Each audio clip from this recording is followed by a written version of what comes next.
Hello. Hello. Hello. नमः माहेश्वराय। मैं doctor Ashutosh Kumar Yadav आप सभी का आशुतोष माहेश्वर गंगा इस चैनल पर स्वागत करता हूं। जैसा कि कल संज्ञा प्रकरण से संबंधित द्वितीय वीडियो आपके सामने हम प्रस्तुत किए थे, तो बहुत सारे बच्चे जुड़े, लेकिन बाद में धीरे धीरे सब हट गए थे। तो अच्छा भी नहीं लगता कि लाइव क्लास चल रही हो और आप लोग जुड़े ना हों। इसलिए सोच रहे हैं कि अब हम रिकॉर्डेड वीडियो ही अपलोड करेंगे। तो इसमें ये रहेगा कि जो भी आपका कंटेंट होगा वो रिकॉर्डेड के रूप में आपको प्रोवाइड किया जाएगा। ठीक, तो आप जब आपका समय आपको मिले, आप उसको अच्छे से पढ़िएगा, समझिएगा। अगर कोई चीज़ न समझ में आए तो ज़रूर कमेंट्स में उसको लिख करके बता दीजिएगा, जिससे हम उस पर विचार कर सकें। देखिए, लाइव क्लास हम इसलिए प्रयास करते थे लेने के लिए कि जिससे आप लोगों को जो भी समस्याएं हो तुरंत समाधान हो जाए, है कि नहीं। लेकिन जब आपके पास टाइम ही नहीं है, तो इसलिए हमने कहा कि चलिए कोई बात नहीं है, हम रिकॉर्डेड वीडियो के ही रूप में आपका संज्ञा प्रकरण पढ़ाएंगे। और संज्ञा प्रकरण पढ़ाने के पश्चात आपका संधि है, समास है, कारक है, इन सारी चीज़ों पर चिंतन किया जाएगा। और प्रयास कर रहे हैं कि अगर सब कुछ ठीक ठाक रहा तो आपका सिद्धि प्रक्रिया भी बताएंगे कि कैसे किसी चीज़ को सिद्ध किया जाए। जैसे मान लीजिए अगर हम संधि का कोई पद बना रहे हैं, तो उसमें कौन कौन सा सूत्र लग रहा है और किस सूत्र से क्या कार्य हो रहा है, इन सारी चीज़ों को हम एक सिद्धि प्रक्रिया के रूप में आपके सामने प्रस्तुत करेंगे। जिससे क्या होगा कि जो बीए फर्स्ट ईयर या सेकेंड ईयर के बच्चे हैं, जहाँ पर सिद्धि प्रक्रिया दी दी जाती है, जैसे आप अगर एमए कर रहे हैं तो वहाँ पर जो शब्द रूप धातु रूप होते हैं उसकी सिद्धि प्रक्रिया पूछी जाती है। जैसे दे दिया कि रामाणाम ही है, रामेशु है, या पठती है, भवती है, तो ये बना कैसे, तो आपको सारे सूत्रों को बता बता करके उसको सिद्ध करना होता है ना। तो वो चीज़ें हम प्रयास करेंगे, उस तरह से आपको बताएंगे। चलिए, तो ज़्यादा समय न बर्बाद करते हुए हम आपको कल ये जो माहेश्वर सूत्र के विषय में बता रहे थे। इसके पहले हमने बताया था ना कि माहेश्वर सूत्र पाणिनि जी के द्वारा लिखा गया है, इसका प्रमाणित करने वाला कौन सा श्लोक है, तो उसके विषय में कल बता ही दिए थे। तो आज हम सोचे थे भाई ये जो आपका माहेश्वर सूत्र है इसको बताएंगे कैसे याद किया जाए, कैसे इसको हम पढ़ सकते हैं, समझ सकते हैं। तो चलिए, तो उसी को आज हम व्याख्यायित करेंगे, समझाएंगे। ठीक है, तो चलिए शुरू करते हैं ज़्यादा समय न बर्बाद करते हुए। पहले हम इसको लिख ही देते हैं, लिखने के पश्चात फिर हम इसका तरीका बता देंगे। ठीक, तो उस तरह से आप लोग इसको याद कर लीजिएगा, ठीक ना। चलिए देखिए, पहला जैसे आपका सूत्र है, ठीक ना, पहला सूत्र आपका कौन सा है, अ ई उ ड़। और दूसरा है री लृ क। तीसरा है ए ओं ङ। चौथा है ऐ औ च। पांचवा है ह य व र ट। छठवां है लण। सातवां है ञ मं ङ ड़ न म। आठवां है झभय। नौवां है ध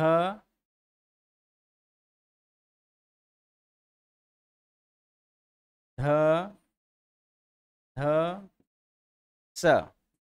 और 10वां सूत्र है ज प ग ड द त। 11वां आपका सूत्र है ह फ फ फ ह ह ज ट त व। 12 है क प य, 13 है श श त र और 14 है हल। यही आपका महाजन सूत्र है जिसके विषय में आपको पढ़ना है, समझना है, ठीक ना। तो चलिए हाँ शुरुआत करते हैं, हम इसको समझने का प्रयास करेंगे सब लोग। तो देखिए महाजन सूत्र को पहले हम समझ लेते हैं कि क्या क्या चीज़ें इसमें हैं, और फिर इसके बाद हम समझेंगे कि इसको किस तरह से किस तरीके से याद किया जाए व्याख्या के रूप में, और उसके बाद गेय के रूप में भी हम इसको प्रयास करेंगे कि हम कैसे इसको याद कर सकते हैं। अब देखिए जैसा कि आप जानते हैं कि जो महाश्वर सूत्र के 4 सूत्र हैं, इन 4 सूत्रों में स्वर वर्णों की गणना की गई है, और उसके बाद 5 से लेकर के 14 तक अर्थात कुल 10 सूत्रों में व्यंजन वर्णों की गणना की गई है। व्यंजन वर्ण को ही हल वर्ण भी कहते हैं क्योंकि ये हल प्रत्याहार के अंतर्गत आते हैं, और स्वर वर्ण को अच वर्ण भी कहते हैं क्योंकि यह अच प्रत्याहार के अंतर्गत आते हैं। क्लियर एकदम ना। अब इसमें ये चीजें आप समझिए, जैसे लिखा है कि पहला आपका सूत्र है अ ई ऊंड, दूसरा है ऋक, तीसरा है ए ओंग और चौथा है ऐ औच। 4 सूत्रों में स्वरवर्णों की गणना की गई है। इसको याद इस तरह से हम कर सकते हैं कि जैसे अगर हम बचपन में ही अगर आ ई पढ़े हैं तो देखिए तरीका यही था ना, अ आ ए ई ओ ऊ ऋषि ए ऐ ओ औ अ, यही पढ़े थे। तो वही तरीका यहाँ भी है। देखिए क्या है ये अ आ इसी से हो गया, ई ओ ओ ऋषि। अब हम लरी नहीं पढ़े थे इसलिए क्योंकि वो हिंदी का था, जो हम अभी पढ़े हैं आ ई उ, ये हिंदी का पढ़े हैं। संस्कृत में एक वर्ड और बढ़ जाता है आपका, क्या है वो, लरी है। फिर उसके बाद एओंग है, अयोच है, तो ए आई ओ औ यही हम पढ़े हैं। तो अब यहाँ समझिए आप, तीसरा क्या है एओंग और चौथा है आई औच। तो आप जानते हैं कि जो एओंग है, एओंग ठीक ना, जिसमें 2 वर्ण ये आपके सामने हैं, ये गुण संज्ञक वर्ण है। और चौथे सूत्र में जो लिखा है अय औच, तो अय औ जो ये आपके सामने ये कौन से हैं, वृद्धि संज्ञक वाले हैं। ये गुण संज्ञक वाले हैं और ये वृद्धि संज्ञक वाले हैं। तो आप जानते हैं गुण की अपेक्षा वृद्धि वाला क्या होता है, बड़ा होता है। वृद्धि माने बड़ा भी होता है। तो हम अगर याद करना है तो इसको ऐसे याद कर लेंगे, भैया देखो पहले गुण आता है तब वृद्धि आता है, क्योंकि वृद्धि क्या होता है, बड़ा होता है कि नहीं, याद करने के लिए। तो अ ई ऊण रि क, इतना हो गया। फिर अ औ और एओंग, इसलिए कहेंगे एओंग क्योंकि गुण पहले आएगा, ठीक ना। तो एओंग को हम पहले याद कर लेंगे। फिर अय औच ये चौथा सूत्र है, हम इसको बाद में याद कर लेते हैं। क्लियर एकदम ना। फिर इसके बाद आता है आपका 5वां जो सूत्र है वो है हयवरट। अब देखिए याद करने का तरीका हम बता रहे हैं कैसे आप याद कर पाएंगे। तो हयवरट में देखेंगे, हय मतलब होता है घोड़ा, ठीक ना। हय माने क्या होता है, घोड़ा होता है। आप जानते हैं कि भगवान सूर्य से 7 प्रकार की किरणें निकलती हैं, ठीक ना। जो बैगनी हाफी नाला इस तरह से करके बच्चे फिजिक्स वाले याद किए रहते हैं, ठीक ना। तो बैजनी हाफी नाला, नहीं ना। तो जो 7 किरणें हैं यही माना जाता है, शास्त्रों में वैदिक ग्रंथों में लिखा गया कि वो 7 किरणें ही मान के चलिए भगवान सूर्य के 7 घोड़े हैं। तो ये ऑथेंटिक बात है कि अगर कोई पूछेगा कि आप बताइए कि भगवान सूर्य के पास कितने घोड़े हैं, तो आप बताएंगे 7। अब वो 7 घोड़े किस रूप में है, तो वो जो तरंग निकलते हैं, जो रंग निकलता है, जो इंद्रधनुष के समय हमको दिखाई देता है, वही चीज़ है। तो उसको ही घोड़े के रूप में प्रदर्शित किया गया है। अब यहाँ पर आपको याद करना है, इसलिए आप याद कर लेंगे कि चलो ठीक है 7 तो सत्य है, लेकिन हमको याद करना है माहेश्वर सूत्र। तो आप याद कर लीजिए कि कितने घोड़े थे, 5 घोड़े थे। है माने घोड़ा, तो याद कर रहे हैं कितना, कि सूर्य के पास कितने घोड़े हैं, 5। तो इसलिए 5वां सूत्र आपका हो जाएगा हयवरट। क्लियर एकदम ना। तो हयवरट इस तरह से हम याद कर लेंगे। है तो इसके साथ ही, लेकिन आपको याद करना, इसलिए आप क्या करेंगे, हयवरट पढ़ेंगे। फिर इसके बाद आता है अगला है लड़। अब लड़ में देखिए, लड़ मीन्स लड़ाई करना एक तरह से। तो जो 6 लिखा है, 6 शब्द से एक शब्द का बोध होता है छक्का, ठीक ना। छक्का मीन्स नपुंसक, जो अक्सर आप देखे होंगे कि वो पैसे के लिए, चाहे ट्रेन में हो चाहे वैसे भी के लिए लड़ाई झगड़ा कर लेते हैं। क्लियर ना। तो छक्का क्या करते हैं, लड़ जाते हैं। तो इस तरह से आपको देखेंगे तो 6 माने छक्का और लड़ माने लड़ गए। 7वां सूत्र है यमंगणनम। अब देखिए यमंगणनम माने जितने भी वर्ण हैं ये सभी वर्ग के पंचमाक्षर हैं, मीन्स 5वें वर्ण हैं। अब आप जानते हैं कि कुल कितने वर्ग हैं, 5 वर्ग हैं। क वर्ग है, च वर्ग, ट वर्ग, त वर्ग और प वर्ग। यही मतलब 5 वर्ग हैं। इन 5 वर्गों का पंचमाक्षर होता है आपका 7वां सूत्र। अब आप जानते हैं कि 7वां जो सूत्र है जिसमें जो वर्ण है यमंगणनम, वो मुख्य रूप से उनका उच्चारण स्थान क्या है, नासिका है। क्लियर ना। इसके अतिरिक्त और हैं, लेकिन मुख्य क्या है, नासिका है। अभी जब उच्चारण स्थान पढ़ाएंगे तो वहां बता देंगे। तो यहाँ आप क्या देख रहे हैं कि ये जो माहेश्वर सूत्र में 7वां सूत्र पढ़ा गया है, इसमें सभी वर्ग के 5वें वर्ण हैं जिनका उच्चारण स्थान नासिका होता है। नासिका माने नाक। तो आप देखिए आप सभी की नासिका कैसे होती है, इसी प्रकार की होती है। देखिए ये बड़ा वाला हो गया, छोटा वाला हो गया। तो 7 की तरह है, और 7 किस तरह से है, हमारे आपकी नासिका के समान है।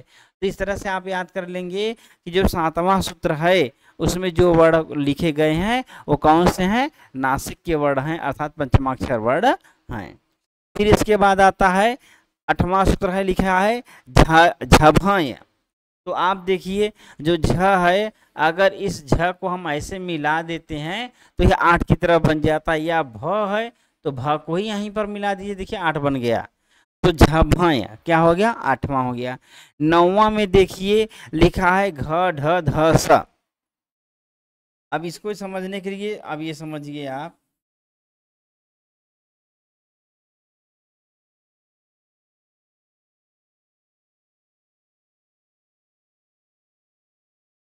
देखिए 8वां जो सूत्र, अरे 9वां जो सूत्र लिखा है वो लिखा है घ ढ ध स। अगर हम जैसे लिखे घ और जो ढ है इसी को ऐसे न करके हम क्या कर देंगे, थोड़ा सा इस तरह से कर देंगे घ ढ ध स, तो ये र की तरह दिखाई देगा। जो ढ है अगर हम ऐसे न करके हम इसको यहाँ न लगे ऐसे कर दें तो इस तरह से र बन जाता है। तो क्या हो गया, घ र ध स। अब इसको आप यहाँ ऐसे याद कर लेंगे कि जो इसके लिए जो हमको गुरुजी पढ़ाए थे वो बताएं कि देखिए यहाँ पर ऐसे आप इसको कहानी के रूप में बना लीजिए कि एक पंडित जी थे। अभी आप देखिए उत्तराखंड में सुनामी आया था 4-6 साल पहले। तो वहाँ पर क्या हुआ कि वो मंदिर के सामने 9 घर बनाए थे। कितने घर बनाए थे, 9। और क्या बनाए थे, घर। क्या बनाए थे, घर। और कितने बनाए थे, 9 बनाए थे। तो सुनामी में 9 घर क्या हो गए, धस गए। क्या हो गए, धस गए। तो इस तरह से आप याद कर लेंगे कि पंडित जी के पास 9 घर थे और 9 घर धस गए। तो जो र है उसी को आप घुमा देंगे तो ढ बन जाएगा, तो बन जाएगा घ ढ धस। इस तरह से आप याद कर लेंगे। और जो 10वां सूत्र है इसमें देखिए जब गड़ दस, खुद ही लिखा हुआ है 10, जब गड़ 10। अब इसके बाद जो 11 नंबर का सूत्र है, इस सूत्र को अगर हम पढ़ेंगे ख फ छ ठ थ चट तब, तो इसको अगर पढ़ेंगे, अगर थोड़ा फास्ट हम पढ़ेंगे तो देखिए अगर 11 को हम बढ़ाते चले जाए तो यह एक तरह से रेल की पटरी की तरह बढ़ता चला जाएगा। तो अगर रेल चलती है तो उससे क्या होता है कि बहुत तेज़ी से उसमें अगर जो आवाज़ आती है अगर उसको ध्यान से सुना जाए या याद करने के लिए है होता कुछ नहीं है, लेकिन बस याद करना है। तो आप ऐसा करेंगे कि जैसे अगर 11 को ही बढ़ाते चले जाए तो वह रेल की पटरी बन गई। और यह जो 11वां सूत्र के वर्ड है, इसको जब पढ़ेंगे तो ऐसा लगेगा जैसे ट्रेन चल रही हो। जैसे लिखा है खफा छटत चटताओ, खफा छटत चटताओ, खफा छटत चटताओ, खफा छटत चटताओ, ऐसे जल्दी जल्दी बोलेंगे तो ऐसा लगेगा जैसे ट्रेन चल रही है। खफा छटत चटताओ, खफा छटत चटताओ, खफा छटत चटताओ, ठीक ना। तो इस तरह से आप याद कर लेंगे कि ग्राम्य सूत्र में खफा छठत चटताओ यह जो वर्ड है वो आते हैं, ठीक ना। इनकी संख्या कितनी है? 9 है। फिर ब्राह्मण सूत्र क्या लिखा हुआ है? कपाय। ब्राह्मण सूत्र क्या लिखा हुआ है? कपाय। तो यहाँ पर देखिए लिखा है कप, कप जिसमें आप चाय पीते हैं, क्लियर ना। तो इसके लिए देखिए एक इस तरह से आप कर लीजिए कि कोई मान ले परिवार में ही देखते रहते हैं आप कि अक्सर कप फूटे रहते हैं चाय पीने वाले। तो जो गृहिणी होती है, मीन्स पत्नी होती है, भाई अक्सर फूटा रहता है, तो वो एक बार वो चिल्ला के डांट के बिगड़ती है, भैया 1-2 कप मत लाया करिए, अरे 1-8 दर्जन उठा लाइए, 1-2 टूटेंगे तब 2-4 तो बचे रहेंगे। तो व्यक्ति क्या करता है कि 1 दर्जन कप उठा लाता है। कितना लाता है? 1 दर्जन। तो 1 दर्जन से आप याद कर लेंगे, 1 दर्जन माने 12। तो ब्राह्मण सूत्र क्या है? कपाय है, ठीक ना। और जो 13 नंबर है देखिए स लिखा हुआ है, मतलब ये कि जिस सूत्र में तीनों क्या हो? स हो, ये स हो, ये स हो और ये स, माने जिस सूत्र में तीनों स हो वो क्या है? 13वां सूत्र है। कैसे जानेंगे? यहाँ पर देखिए 3 लिखा हुआ है और यहाँ तीनों स हैं, तो स स स र, ठीक ना। और अंत में हमारी समस्या क्या होती है? हल हो जाती है। तो 14वां सूत्र क्या है? हल है, क्लियर ना। तो ये एक तरीका तो ये हो गया, इस तरह से आप इसको याद कर सकते हैं, ठीक ना। एक तरीका आपका यही है कि इस तरह से आप समझ करके कि जैसे पहले सूत्र में, दूसरे सूत्र में, तीसरे सूत्र में, चौथे सूत्र में क्या है, तो भैया आपके स्वर वर्ण हैं। कैसे याद करेंगे? तो बचपन में आपने अ आ इ याद किया हुआ है, पढ़ा हुआ है, तो उसी हिसाब से सेट कर लेंगे। आ माने अ, ई माने ई, उ माने उ, तो अ ई उ ण, एक हो गया। फिर ऋषि ऋषि आप याद किए थे, री नहीं पढ़े तो री याद कर लीजिए क्योंकि संस्कृत है, तो री क, ये हो गया। फिर हमने आपको बताया था तीसरे नंबर पर रहेगा गुण और चौथे नंबर पर रहेगा वृद्धि, क्योंकि वृद्धि बड़ा होता है। तो गुण संज्ञक वाले वर्ड हो क्या है? योंग। और वृद्धि वाले क्या है? कौन से हैं? आई औच। तो एयोंग आई औच, ये 4 सूत्र आपके हो गए स्वर से संबंधित। फिर इसके बाद आता है 5वां नंबर। 5वें में हमने बताया कि है मतलब होता है घोड़ा। तो सूर्य के पास कितने घोड़े हैं? 5, याद करने के लिए। और सत्य क्या है? 7 होते हैं। तो 5 याद कर लिए तो हायवरट हो गया। 6वां में बताएं लड़ लिखा है और 6 माने छक्का, तो छक्का क्या करते हैं? लड़ जाते हैं पैसे के लिए, ठीक है, तो लड़ हो गया। फिर 7वां नंबर सूत्र है यमंगणनम। अब यमंगणनम में आप देख रहे हैं जितने वर्ड हैं वो किस वर्ड से, किस तरह से बोले जाते हैं? नासिक से, नासिका से, यमंगणनम न। तो जितने पंचमाक्षर किस में है? 7वें सूत्र में है। और 7 हमारी नासिका के समान होता है, इसलिए हम याद कर लेंगे कि भैया देखो जितने नासिका वाले हैं सब 7वें सूत्र में हैं। और नासिका वाले कौन से होते हैं? तो प्रत्येक वर्ग का 5वां वर्ड, ये याद कर लेंगे। 8वां में क्या था? झभाएं। झ को मिलाएंगे तो 8 बन जाएगा, भ को भी आगे वाला मिला देंगे तो 8 बन जाएगा, तो झभाएं याद कर लेंगे। घर 10 में बताएं कि पंडित जी के पास 9 घर थे, 9 के 9 क्या हो गए थे? धस गए थे। तो घर धस, तो र के सामने ढ हो जाएगा, घ ढ धस। फिर इसके बाद 10वां क्या है? जबगढ़ 10, इसमें 10 लिखा ही है। 11 को बताएं कि बढ़ाते चले जाएंगे तो रेल की पटरी बन जाएगी। और जब हम वर्डों को पढ़ेंगे ग्राम्य सूत्र के तो ऐसा लगे सर रेल चल रही हो, तो वहाँ हम पढ़ेंगे तो खापा छट चटतो, खापा छट चटतो, खापा छट चटतो, इस तरह से, तो ऐसा आपको आभास होगा। फिर 12वां नंबर है कपय। कप कितना लाया था व्यक्ति? जो परिवार का सदस्य है तो वो लाया था 1 दर्जन, तो कपय हो गया। फिर 12वां नंबर हो गया। 13वां नंबर आया, 13 में 3 दिख रहा है, इसका मतलब तीनों स होंगे, तो स स स र। फिर अंतिम होता है हल, ठीक ना। तो ये एक तरीका तो इस तरह से है कि इसको आप समझेंगे, थोड़ा चिंतन करेंगे, तो इस तरह से आंख बंद करके सोच सोच करके आप इसको याद कर सकते हैं। अब इसके अतिरिक्त एक तरीका और है, अब उसको हम बता रहे हैं।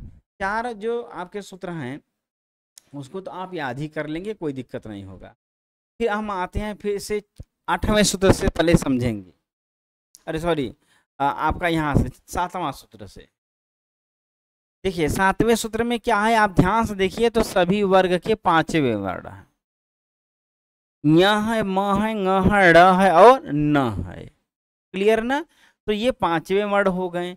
अब आप जब 8वें और 9वें पे आएंगे तो यहाँ देखेंगे चौथे वर्ण है प्रत्येक वर्ग का, जैसे च छ ज झ प फ ब भ क ख ग घ ट ठ ड ढ त थ द ध। ठीक ना? तो ये कौन से वर्ण हो गए? चौथे। अब इसके बाद तीसरे का नंबर आएगा तो यहाँ देखिए 10वां सूत्र में सब तीसरे वर्ण हैं, च छ ज प फ ब क ख ग ट ठ ड त थ द। मतलब 5वां वर्ण हुआ, फिर 2 सूत्रों में चौथा वर्ण हुआ, फिर तीसरा वर्ण हुआ, फिर दूसरा होगा, फिर पहला होगा। देख लीजिए यहाँ देखिए थ फ छ ठ थ, ये दूसरा हो गया। च ट त क प, ये क्या हो गया? पहला हो गया। ठीक ना? तो इस तरह से आपने देखा कि 7वां सूत्र में 5वां वर्ण पढ़ा गया, फिर 8वां 9वां में चौथा वर्ण पढ़ा गया, फिर 10वां में तीसरा वर्ण पढ़ा गया, 11वां में दूसरा वर्ण और पहला वर्ण, और 12वां में भी पहला वर्ण पढ़ा गया। तो इस तरह से 5 वर्गों के वर्ण आपको 7 से लेकर के 12 तक कंप्लीट मिल जाते हैं। एकदम यहाँ तक कोई दिक्कत नहीं है। इसलिए हम इसको बता दिए कि कभी कभी आप जब महाश्वर सूत्र लिखते हैं तो मान लीजिए जब अगर जो 10वां सूत्र है लिखना होता है, तो आपने ज ब ग ड के स्थान पे ढ लिख दिया। ध्यान भले आपको याद है कि हाँ चलो ठीक है आएगा वर्ड, तो आपने चौथा लिख दिया, जबकि लिखना क्या चाहिए था? तीसरा लिखना चाहिए। तो मतलब ये हम कहना चाह रहे हैं कि ये चीज़ आप याद कीजिए कि हाँ इसमें 5वां है तो बस 5वां ही है, इन दोनों में चौथा है तो बस चौथा है, अन्य कोई वर्ण नहीं आएगा। तीसरा तीसरा ये, दूसरा दूसरा ये ना, इस तरह से। फिर अंत में देखिए क्या लिखा हुआ है आपका स स स र और हल, अर्थात कौन से वर्ण हैं? ऊष्म वर्ण हैं। कौन से हैं? ऊष्म वर्ण हैं। कहाँ है? 13वें सूत्र में और 14वें सूत्र को मिला करके कौन से वर्ण आएंगे? ऊष्म वर्ण आएंगे। अब देखिए 13 में यहाँ 3 लिखा हुआ है ना, और ऊष्म में भी यहाँ देखेंगे तो ऊ आपको दिख रहा है, और ऊ मतलब जैसे 3 की तरह होता है। आप अगर याद करने के लिए है तो आप ऐसे लिख दीजिए, थोड़ा गलत ही लिख दीजिए, कोई दिक्कत नहीं है। आप बस याद होना चाहिए ना। यहाँ क्या दिख रहा है? 3 दिख रहा है, तो मतलब ये 13वां सूत्र से स वाला प्रक्रिया शुरू होगा, अर्थात ऊष्म वर्ण वाला, तो हो जाएगा स स स र हल। तो इस तरह से आप ऊष्म वाले वर्ण याद कर लेंगे। कहाँ है? 13 और 14 सूत्र में। अब बच जाता है अंतः स्वर्ण वाला, तो वो आपको कहाँ मिलेगा? 5वें में और 6वें में। 6वां तो याद करने में एकदम आसान है, वो कभी नहीं आप भूलेंगे। 6वां तो याद ही है, बच गया 5वां वाला, तो उसमें अंतस्थ वर्ण आ रहा है हयवरट। क्लियर एकदम ना? चलिए, तो इस तरह से हयवरट आप याद कर लेंगे।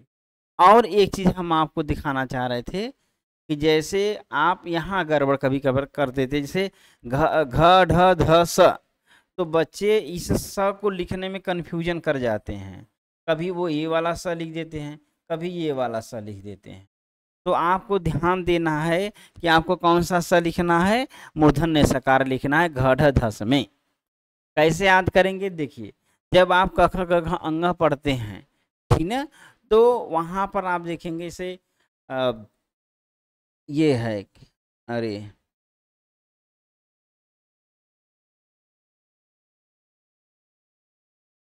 अरे इस हाँ, जब 10 जब लिखते हैं आप तो ना, तो 10 में क्या होता है? ये वाला सा होता है। जब आप 10 लिखते हैं तो 10 ऐसे लिखते हैं आप, 10 मतलब, तो 10 में जब ये वाला स हो गया तो इसका मतलब इसके ऊपर वाला कौन सा स है? मूर्धन्य सकार है। तो ये आप याद कर लेंगे, तो इससे आपकी गलती नहीं होगी। 10 में क्या होता है? तालु सकार होता है, आप जानते हैं। तो जस्ट उसके ऊपर क्या होगा? मूर्धन्य वाला होगा। बस इतना ही आपको याद करना है। अंत में 2 ही स आ ही रहे हैं, एक घड़धस में आ रहा है, जब गढ़दस में आ रहा है।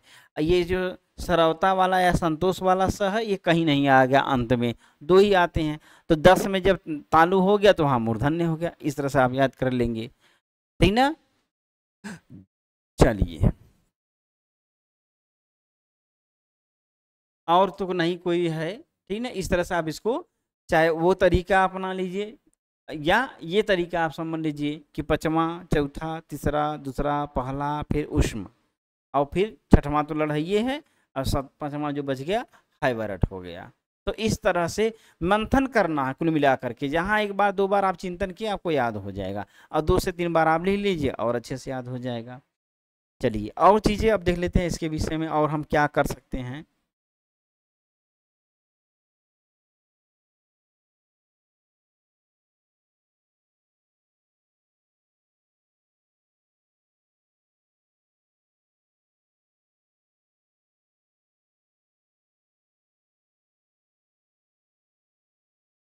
ठीक ना।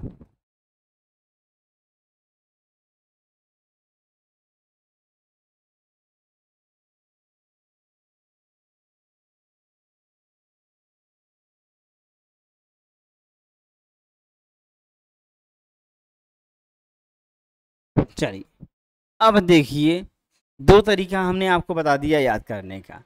अब हम इसको एक अंतिम तरीका है याद करने वाला, मिस गेय के रूप में गा करके हम कैसे इसको याद कर सकते हैं।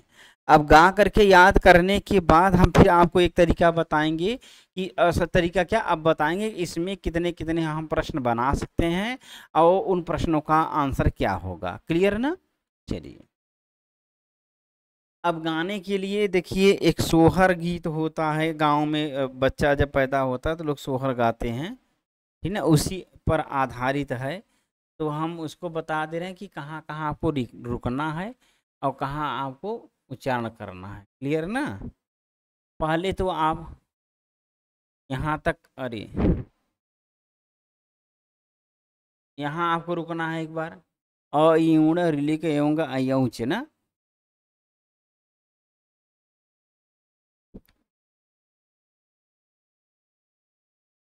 और एक बार यहाँ रुकना है, फिर इसके बाद 10 पे रुकना है, 3 बार हो गया। और फिर आपको यहाँ अंतिम में रुकना है, मतलब 4 बार आपको रुकना है, ठीक ना। एक बार आप यहाँ रुकेंगे पहला बार, दूसरा बार यहाँ रुकेंगे, तीसरी बार आपको यहाँ रुकना है और चौथी बार आपको यहाँ अंत में रुकना, ठीक ना। जो चौथा बार है उसको थोड़ा आपको फास्ट कह देना है क्योंकि उसमें कुछ ज़्यादा वर्ण आ जाते हैं, ठीक ना। चलिए देखते हैं, जैसे इसको गाएंगे। एक हमारे ही मित्र हैं, हरिमोहन शास्त्री जी हैं, वो सर गाए थे इसको, ट्रेनिंग था वहीं हम सुने, हमको बड़ा अच्छा लगा तो हम तुरंत इसको कैच कर लिए कि भाई अच्छी चीज़ें तुरंत ले ही लेनी चाहिए कहीं से भी मिले। तो वही गाए थे तो उन्हीं को हम सुने थे तो याद कर लिए थे। देखिए लिखा क्या है, आई उड़ारिली कई अंग आई चनु हो, हाया बरट लणय मंगल नामनु हो, झबाया घड़ दस जब गड़ दसान हो, खफ छठ थ चट तब कपय सरहलानु हो, ठीक है। इसको फास्ट कहना है, इसलिए मजबूरी है क्योंकि यहाँ पे वर्णों की संख्या ज़्यादा है। यहाँ अगर आप स्लो हुए तो आप नहीं बोल पाएंगे, रुक जाएंगे, सांस आपका रुकने लगेगा, ठीक ना। तो प्रयास करिएगा कि यहाँ फास्ट बोल देना है। एक बार फिर से हम लोग गा लेते हैं इसको, उसके बाद फिर इसके प्रश्नों को समझते हैं। जैसे है,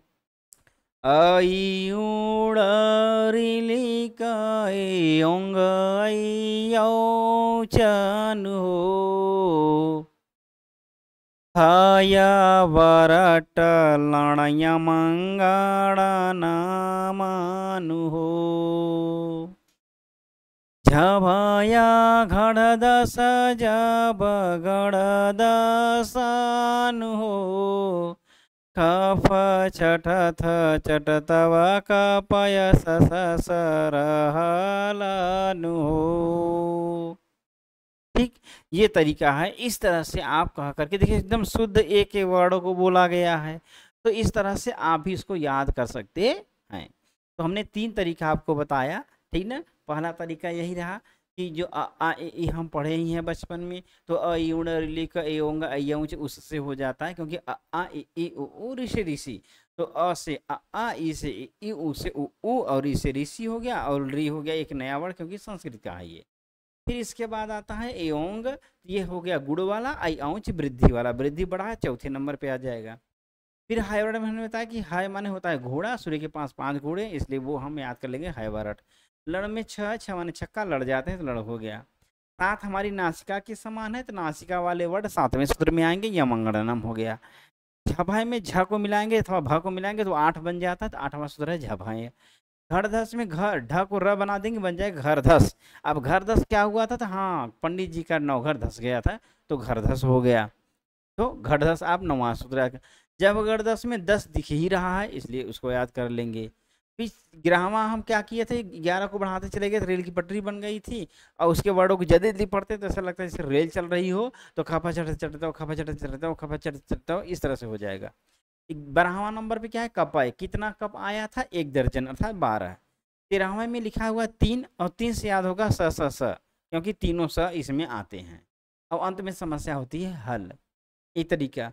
फिर उसके बाद हमने तरीका बताया कि आप देख रहे हैं 7वें में 5वां वर्ड है, तो 8वें 9वें में चौथा वर्ड है, 10वें में तीसरा वर्ड है, 11वें में क्या है, दूसरा वर्ड और पहला वर्ड, 12वें में भी पहला वर्ड है, क्योंकि प्रत्येक वर्ग में पहला वर्ड भी 5 रहेगा, दूसरा वर्ड भी 5 रहेगा, तीसरा वर्ड भी 5 रहेगा, चौथा वर्ड भी 5 रहेगा, 5वां वर्ड भी 5 वर्ड रहेंगे, तो सब 5 है, इसलिए पूरी संख्या कितनी 25 होती है, इस तरह से। फिर इसके बाद उष्म वर्ड आता है, क्योंकि 13 में 3 लिखा होगा और 3 ऊ की समान है, इसलिए हम याद करेंगे 13 से 14 क्या है, उष्म वर्ड है। फिर बच जाता है लड़, तो याद ही है, 5वां है हायवरट, वो याद हो जाए, क्लियर ना। तो ये तरीका। और फिर अंतिम तरीका था गा करके, वो भी बता दिए। तो इस तरह से आप मंथन करने के पश्चात माहेश्वर सूत्र को अच्छे से याद कर सकते हैं। अब आता है इससे संबंधित जितने प्रश्न बनते हैं उस पर चिंतन करना, वही हम चिंतन करने के पश्चात आज का वीडियो यही समाप्त करेंगे, क्लियर ना। फिर इसके बाद जो आपका संज्ञा प्रकरण में और चीज़ें हैं उसको हम बताएंगे। और अब हम प्रयास करेंगे कि जब आप लाइव नहीं आ रहे हैं तो कोई दिक्कत नहीं है, हम रिकॉर्डेड वीडियो ही बना करके डालते रहेंगे। संज्ञा प्रकरण होने के बाद संधि समास ऐसे करेंगे। अब कोई लाइव क्लास नहीं, हम समझ गए, कोई मतलब नहीं है, 1-2 लोग देखते हैं तो वो अच्छा नहीं लगता है। खैर चलिए, अब यहाँ आप देखिए पहला प्रश्न ये बनता है कि ध्यान से आप लोग सुनिएगा और इसको नोट्स में आप लिख के तैयार कर सकते हैं, ठीक है। अब जो चीज़ें मान लीजिए प्रश्न बच जाए, अगर आपका माइंड काम कर रहा है, आप समझ पा रहे हैं कि नहीं ये भी प्रश्न बन सकता है, तो आप उसको जरूर अपने से बना करके लिख दीजिएगा। अगर आपको लगे कि ये शेयर करने योग्य है तो आप कमेंट में शेयर कर सकते हैं कि हाँ गुरुजी इस माहेश्वर सूत्र से संबंधित ये भी प्रश्न बन सकता है, क्लियर एकदम ना, तो वो आप याद कर सकते हैं। चलिए अब आते हैं यहाँ पर, पहला है ये प्रश्न बनेगा कि माहेश्वर सूत्र के कितने सूत्रों में स्वर वर्णों की गणना की गई है। पहला प्रश्न क्या है, कितने सूत्रों में स्वर वर्णों को गिना गया है, तो 4 ऐसे सूत्र हैं, पहला दूसरा तीसरा चौथा, जिसमें स्वर वर्णों की गणना की गई है, पहला हो गया। दूसरा प्रश्न ये है कि माहेश्वर सूत्र के कितने सूत्रों में व्यंजन वर्णों की गणना की गई है, तो 10 सूत्रों में, क्योंकि 5 से लेकर 14 तक कुल 10 सूत्र हैं, 10 सूत्रों में व्यंजन वर्णों की गणना की गई है, तो 2 हो गया। तीसरा प्रश्न ये बनता है कि स्वर वर्णों की संख्या कितनी है, तो स्वर वर्णों की संख्या है 9। क्यों, क्योंकि अंतिम जो वर्ण होता है इसको छोड़ दिया जाता है, ण क ङ च, इसको हटा देंगे तो 1 2 3 4 5 6 7 8 9, तो स्वरों की संख्या कितनी है, 9, ये तीसरा हो गया। चौथा क्वेश्चन बना कि व्यंजन वर्णों की संख्या कितनी है, तो आप बताएंगे 33। कितना बताएंगे, 33। यहाँ पर एक विवादित प्रश्न ये उठता है कि अगर पूछता है ये कि हल वर्णों में या हल प्रत्याहार के अंतर्गत कितने वर्ण आते हैं, तब आप बताएंगे 34। इसलिए बताएंगे क्योंकि हल प्रत्याहार ह से लेकर के ल तक आता है, इस ह और ल के बीच में ह वर्ण का उच्चारण 2 बार हुआ है, इसलिए एक संख्या बढ़ जाती है, तो वर्णों की संख्या हो जाती है 34। तो ये आप अगर ऐसे पूछ रहा है कि हल वर्णों में कितने वर्ण हैं ना, ऐसे हल वर्णों में या हल प्रत्याहार में कितने वर्ण हैं, तो आप 34 बताएंगे। लेकिन सिंपल सा प्रश्न पूछ रहा है कि माहेश्वर सूत्र में कितने व्यंजन वर्ण हैं, तो आप बताएंगे 33। ये हो गया। फिर पांचवा क्वेश्चन रहेगा कि कौन सा ऐसा सूत्र है जिसमें गुण संज्ञक वर्ण का विधान किया गया है, तो तीसरा सूत्र है योंग। इस सूत्र में वृद्धि संज्ञा वाले वर्णों की गणना की गई है? तो चौथे सूत्र में की गई है। क्लियर एकदम ना? कौन सा ऐसा सूत्र है जिसमें समस्त पंचमाक्षर वर्णों की गणना की गई है? तो 7वां सूत्र है। कौन सा ऐसा सूत्र है जिसमें तृतीय वर्णों की गणना की गई है? 10वां सूत्र है। कितने ऐसे सूत्र हैं जिनमें चौथे वर्णों की संख्या की गणना की गई है? 2 सूत्र हैं, 8वां और 9वां। कौन सा ऐसा सूत्र है जिसमें दूसरे और पहले वर्ण की गणना की गई है? तो 11वां। कफ छ ठ त, ठीक ना? तो कफ छ ठ थ च ट त, तो दूसरा और पहला दोनों हो गए। क्लियर ना? कौन सा ऐसा सूत्र है जिसमें उष्म वर्णों की गणना की गई है? तो 2 सूत्र हैं, 13 और 14, स और ह। कौन से ऐसे सूत्र हैं जिनमें अंतःस्थ वर्णों की गणना की गई है? तो वो भी 2 हैं, 5वां और 6वां। हाँ हटा देंगे, य व र और ल। तो उष्म वाला हो गया 13 14 में, और उष्म अंतःस्थ हो गया आपका 5वां और 6वां सूत्र में। क्लियर ना? इस तरह से बन गया। फिर ये बन सकता है कि अगर कोई पूछे कि कौन सा ऐसा वर्ण है जो माहेश्वर सूत्र में जिसका उच्चारण 2 बार हुआ है? तो आप बताएंगे ह का। अगर कोई पूछे कि माहेश्वर सूत्र में कौन सा ऐसा इत संज्ञक वर्ण है जिसका उच्चारण 2 बार हुआ है? तो आप बताएंगे ड़ का। जैसे अयुण और लड़। यहाँ पर आप देखेंगे कि ड़ का जो ड़ इस संज्ञक वर्ण है उसका 2 बार उच्चारण किया गया है, और ह ऐसा है जिसका भी 2 बार उच्चारण किया गया। इस तरह से आप इसको भी याद कर लेंगे। क्लियर एकदम ना? फिर क्या प्रश्न बचता है इसमें?